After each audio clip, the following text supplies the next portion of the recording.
Hey there, Sacheen. Hello. All right, so Denise may or may not pop up. She is in Buffalo at Papalooza, so she's looking for Wi-Fi. I mean, it is Buffalo. It is Buffalo. It's Buffalo. She's looking for Wi-Fi to join us, so maybe not. However, this this book, this podcast, this book club this week anyway, is free choice. Right. So we're not all discussing the same book anyway. Correct. All right. I'll go first. Mhm. All right. So you know all how I feel about Audible books, right? Yes. Yes. This wasn't available as an Audible when I wanted to. It is now, by the way. Okay. All right. So this book is The Grooming Witch of the Iron Ledge. It's by Angie Coates. Yes. Okay. All right. So Angie is a fellow groomer. Mhm. Okay. And so she wrote a book. And just to note, both Sacheen and I are also published authors.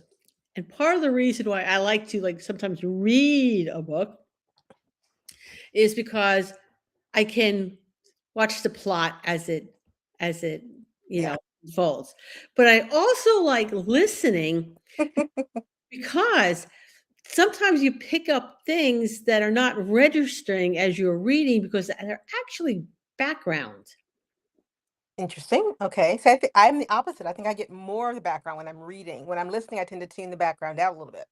Yeah, so no, I think the background is there, and I will tune out a lot of the background when I'm reading a book, as Mm. opposed to it pops up when I'm listening to a book. Okay.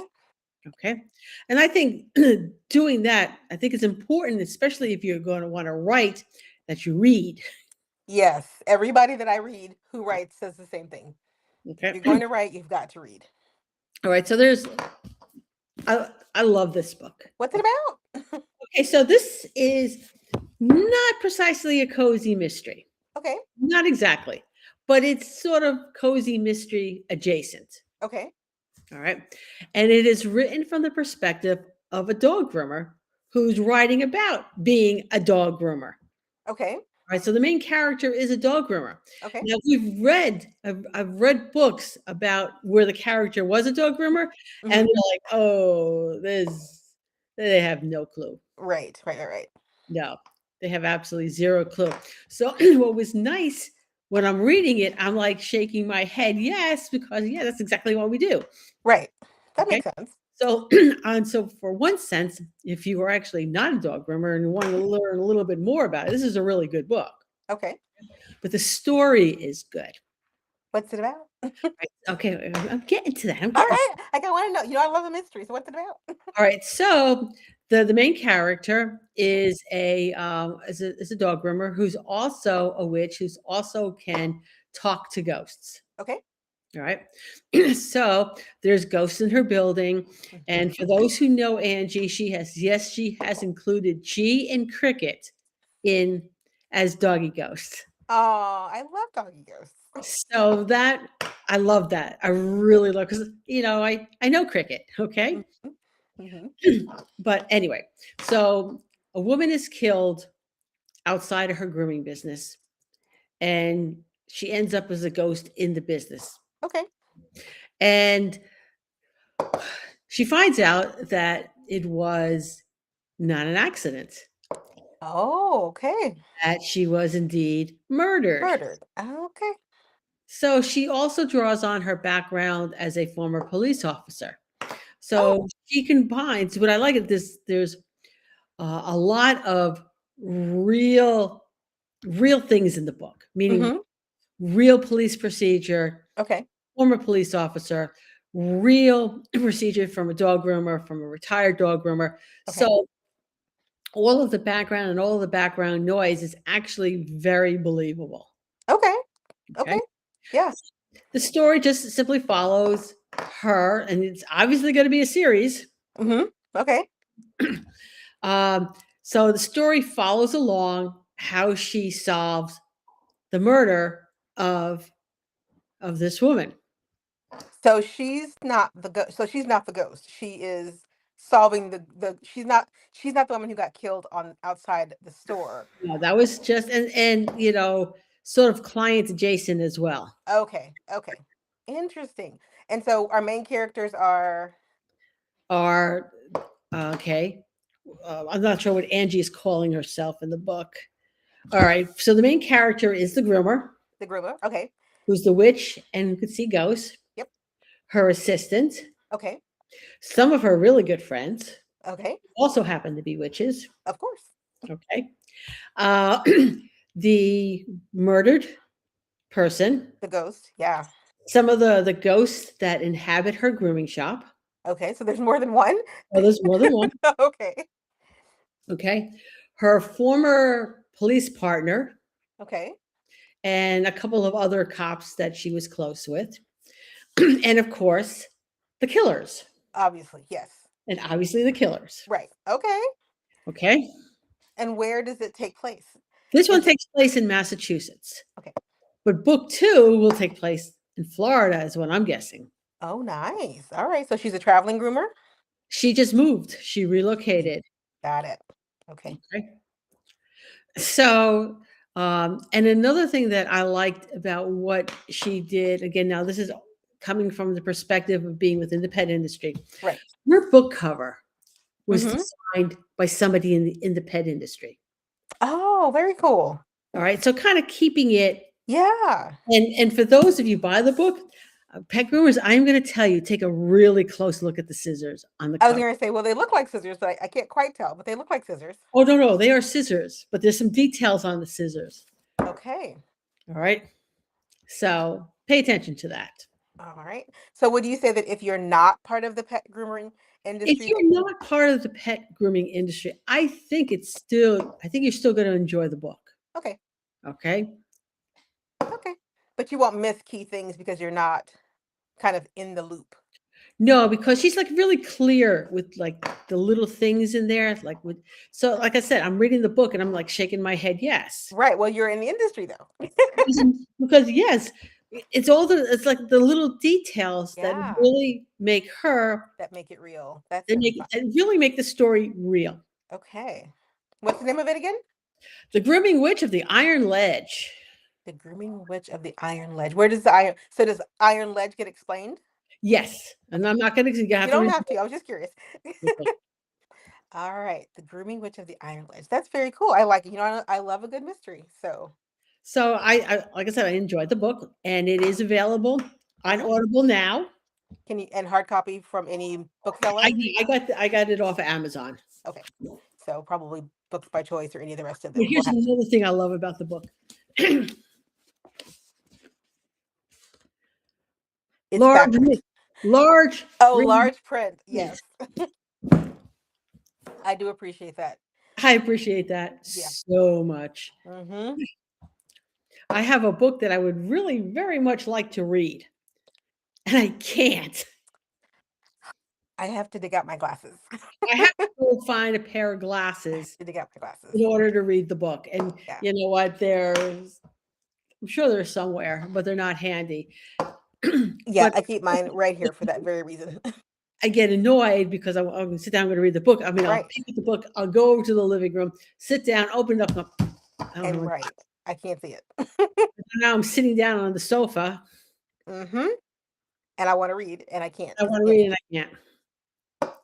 Fair. That's why I keep a pair right here and a pair in my purse. Even with contact lenses, which I have in, I still need glasses to read.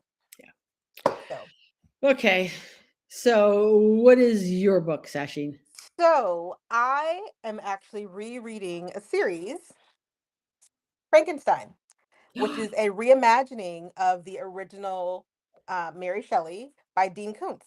I It love is Dean Koontz. so do I. It's a 5-book series, which I was like, let me go back and reread one of my favorite series so that I can reimmerse myself in the world of having to world build for 5 books, right? Because it's a lot. Anyway, um, this It's such a great reimagining. It takes the story of Victor Frankenstein and the monster and turns the monster into he's hunting for Frankenstein and he thinks he's killed him.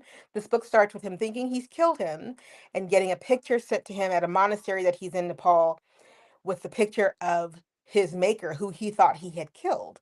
So this is how it starts. And and I've read this series before, so I've got some history with this series. But first of all, it takes place in New Orleans, which I don't know about you, but most if a book takes place in New Orleans and it's paranormal, it kind of just pulls me in. Yeah. You know, it's like it's gonna be good, even if it's gonna be bad, it's gonna be good. But um, the monster's name is Deucalion, and he works in tandem with, I'm gonna get his name wrong, Detective Carson O'Connor. So she is the main protagonist, and she's got a series of murders happening, and she can't quite figure out how this killer is doing it. So Deucalion gets this picture sent to him in the monastery, and realizes that if his maker is alive, then chances are the work of his maker is still ongoing. And so we get dropped into this world of police and crime and intrigue and murder, but on the underneath that is the world of Frankenstein and his creations that he is creating to put out into the world, because this Victor wants world domination. This Victor wants to take over humanity and replace it with his perfect beings. So it's this dive into paranormal and magic, and it crosses, so it definitely dives into the, into the real world, because she's a police officer and she's chasing the bad guy, not realizing that the bad guy she's chasing is this Victor Frankenstein, who is in some ways immortal. Or is he? It's just a great story. So he took Shelley's idea and just turned it a little bit so that the monster becomes the hunter and the creator becomes the hunted. And it's really fascinating. So if you haven't read it, book one is The Prodigal Son. It's where you meet Deucalion, you get your first taste of who he is and his paranormal abilities. And then you will meet Frankenstein, but he doesn't know that his first creation, his prodigal son, also has survived. So there's the first book is really a laying of the groundwork for the next four. But if you only read the first one, you would be fine. You'd be like, okay, that was good. If you decided you couldn't handle the rest of it, that's fine. Because Kuntz isn't a horror writer, he's a suspense writer. Yes. And so he doesn't get graphically horror, which I appreciate, but he writes great tension. His stories move with a lot of tension and pace, which I really appreciate. So you are dropped into Deucalion and the monastery, this monster that's separate from the world, who's lived for centuries. You get dropped into the story. You get dropped into like your main character shows up day one. By the time you get to chapter 18 and back to New Orleans, you're like, oh my gosh, like we've like covered so much in only 18 chapters. And so it's a fast moving book, which is one of the other things I like about Kuntz, is that his chapters are short and quick. So the story is it's a very fast paced story, but you don't get lost in it. You don't, from chapter to chapter, you're not going to get lost trying to figure out, okay, what just happened, because all the chapters work together, as opposed to, as opposed to a story like, I don't know, Lord of the Rings, where the chapters are super long. There's a lot of detail because you're trying to create this world. Kuntz is not that kind of writer. Some of his books can sometimes tend that way, but he tends to be like those chapters are moving. They are moving and shaking. And that's the same thing with The Prodigal Son. So good punchy dialogue, really interesting characters. And it's just I like when the classics are reimagined in a new way that makes sense, Okay. you know, and Um, this is one of those. yeah, there were several series with that from Dean Koontz that I absolutely adore. I think I read the first one, Mm-hmm. right? And I it The was first, yeah, and the others hadn't come out yet, so I read it and then I just yeah, yeah, yeah. I have them all now, but yeah, I bought them as they came out. So and this one's really old. He does he does spin a good yarn. it does. I think one of my favorite series though of his was the Thomas series. Yes, I liked Odd. I, Yeah, I I'm there with you. I so Forever Odd, Brother Odd, I read Odd all of them. Hours. Yeah, I like the Odd Thomas series. I mean, he's a good storyteller. Now I don't remember. Did he make a series out of Einstein? Oh, I don't recall that one. Hang on, I can look in this book in my little liner notes, unless they came after this. If they came after this, I don't know. Einstein was a character. I Right, can't. I don't recall that one. It was a dog. Mm, mm, Watchers was it? hang on a minute. Was that Kuntz? It was definitely Kuntz. Odd Thomas the Face by the Light of the Moon. One day. Yes, it was Watchers. Yes, Oh, Watchers. there it is. Yeah, Watchers. Okay. Oh, it came after Lightning. Maybe I didn't read it. That is probably one of my favorite books of his. Watchers. You Watchers. Okay, I might have to I check that. must have read that book like 6 times. So no, Yeah. it's not a series. No, it's not a series. It is not a series. He has a couple. Like Odd was a series. Frankenstein was a series. I don't know if that Odd was a series so much as it was the character has several books about him. So I don't know if he classified as a series, but um, I there. So he's got two books that another series, Seize the Night and Fear Nothing. Those are probably my favorite Kuntz books out of all of them. Fear Um, Nothing. see, there are two books in a row. So the first one is Seize the Night, and the second is Fear Nothing. And it's the story of Christopher Snow. He was born with this condition that he can only go out after dark because his skin blisters and somebody's not a vampire. And Okay. it's about scientific experimentation gone haywire, right? All right. So And Season Night says it's Moonlight Bay Book 2. okay, so maybe Fear Nothing came first. Let's see. Fear Nothing. So Because now I'm going to be looking for, well, I'm actually out of credits right now, but I have a mm, bunch of books. Okay, so I'm good. My okay. credits will be coming All around. right, put them These on your list. ones- I think maybe Fear Nothing is the first book, and then Fear Nothing is the first one. okay, And those two books together are a powerful story. I mean, it's just like the whole arc between the two books is amazing. And it's just two of them. It ends and it's done. And he doesn't come back to it, or if he does, I don't realize it. So, but those and then Frankenstein, and he wrote another one that I'm not going to remember at the moment. Oh, was it Demon Seed? No, it wasn't Demon Seed. Might have been Dark Rivers of the Heart. Anyway, all that to say, if you're looking for a good tension-filled mystery, not horror, I mean, he doesn't do gore, he does suspense, which I really appreciate. oh yeah, you know what? I love Stephen King, but I do just as well, but sometimes sometimes, yeah. I just have to I have my favorite King novel is Black House, The Black House, which is the second book in the Talisman series. So probably The Talisman and The Black House, and they're his least gory books. So, because again, great storyteller, yeah, really draws a good character development. It's not belabored, though King can belabor background if you let him. He can drop you into some background for quite a few pages yeah. if you're not careful. But he is a master storyteller. But some of his books I can only read once and go, okay, I can't do that one again. I liked Salem's Lot, but I won't read Love it Salem's Lot. again. I know. Love Salem's Lot. Can't read it again. Uh, he has an anthology called Full Dark No Stars, and I read the whole thing and I thought, why did I do this to myself? Yeah, In what world did I think this was a good idea? yeah. But then he writes things like Dolores Claiborne and Misery, and they're so good without an ounce of gore to be found anywhere. So So you know he's capable of writing a book without gore. he is. He's absolutely capable of not, but he also gives an audience what it asks for. Yeah.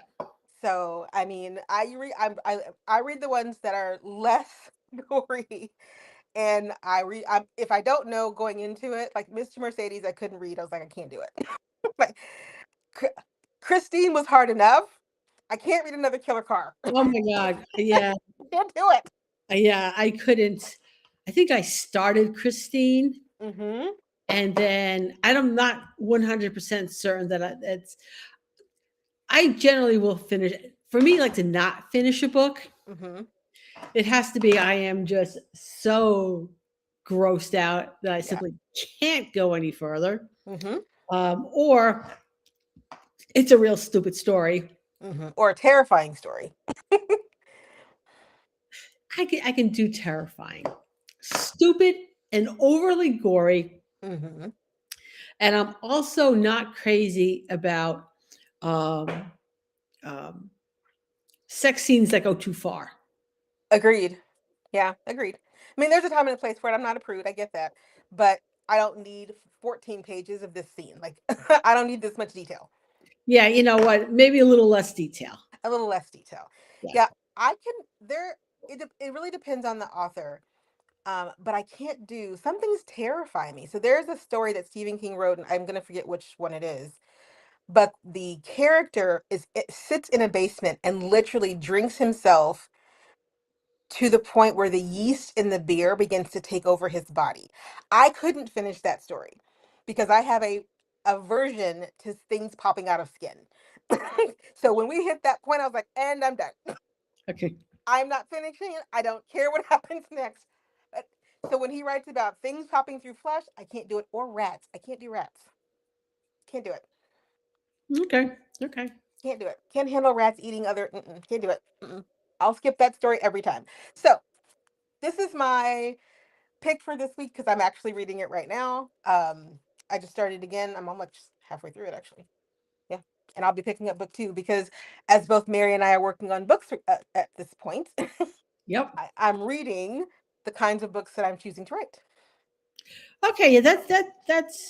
That makes a lot of sense. um, I think the book that I'm trying to write is not a world builder, Mm-hmm. though it could be a world builder. Mm-hmm. All right. So we'll see which direction I decide to go in. Yeah, I don't know that I'm world building, but I do want. I know it's easy to write the nonfiction because it's very staccato, it's very matter of fact, it's very to the point. It's harder to remember that I need to show, not tell. Yeah. Because in nonfiction, you need to tell Yeah. and get to the point. But in fiction, you need to show. And he's just so good at showing you. Yeah. So yeah, I need Yeah. to, So I'm reading more show instead of, and less tell right now. yeah. So I think that's it for today. We will be back Oh, let me grab my calendar. on